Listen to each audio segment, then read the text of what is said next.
दिल्ली पर किसका कितना अधिकार, ये जंग अब दिल्ली हाईकोर्ट से लेकर सुप्रीम कोर्ट तक पहुंच चुकी है। दिल्ली सरकार ने नोटिफिकेशन के खिलाफ हाईकोर्ट में अपील की है, तो केंद्र सरकार ने एसीबी पर फैसले को सुप्रीम कोर्ट में चुनौती दी है।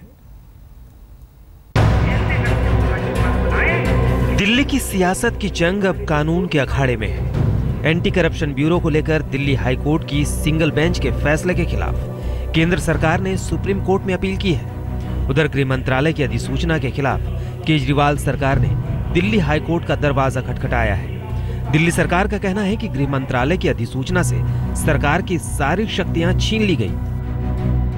इतनी दखलंदाजी मेरी जिंदगी में कभी किसी ने नहीं की जितने उपराज्यपाल महोदय कर रहे हैं। अपनी याचिका में दिल्ली सरकार ने अपील की है कि केंद्र सरकार के 21 मई 2015 और 23 जुलाई 2014 की नोटिफिकेशन को रद्द किया जाए। इस नोटिफिकेशन के जरिए केंद्र सरकार दिल्ली सरकार के काम में हस्तक्षेप कर रही है। दिल्ली सरकार के अपने अधिकारियों के ट्रांसफर और पोस्टिंग का पूरा अधिकार हो।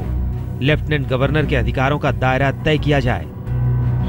गौरतलब है कि एक कांस्टेबल के कथित मामले की सुनवाई करते हुए दिल्ली हाईकोर्ट ने साफ कहा था कि दिल्ली एंटी करप्शन ब्यूरो को करप्शन के मामले में दिल्ली पुलिस पर कार्रवाई का हक है। यही नहीं, हाईकोर्ट ने केंद्र की अधिसूचना को संदिग्ध बता दिया था। हाईकोर्ट का यह आदेश दिल्ली सरकार से अधिकारों की जंग में उलझी केंद्र सरकार के लिए झटके जैसा था। लिहाजा केंद्र सरकार इसके खिलाफ सुप्रीम कोर्ट पहुंच गई है। केंद्र सरकार ने अपनी अर्जी में हाईकोर्ट के फैसले को खारिज करने के साथ साथ कई कानूनी सवालों पर स्पष्टीकरण की मांग की है। मसलन, क्या अहम संवैधानिक विषय पर बिना केंद्र सरकार का पक्ष जाने उसके नोटिफिकेशन पर कोई फैसला दिया जा सकता है? क्या दिल्ली विधानसभा को संविधान की धारा 239A के तहत दिए गए अधिकार दूसरे यूनियन टेरिटरी के अधिकारों से ज्यादा हैं?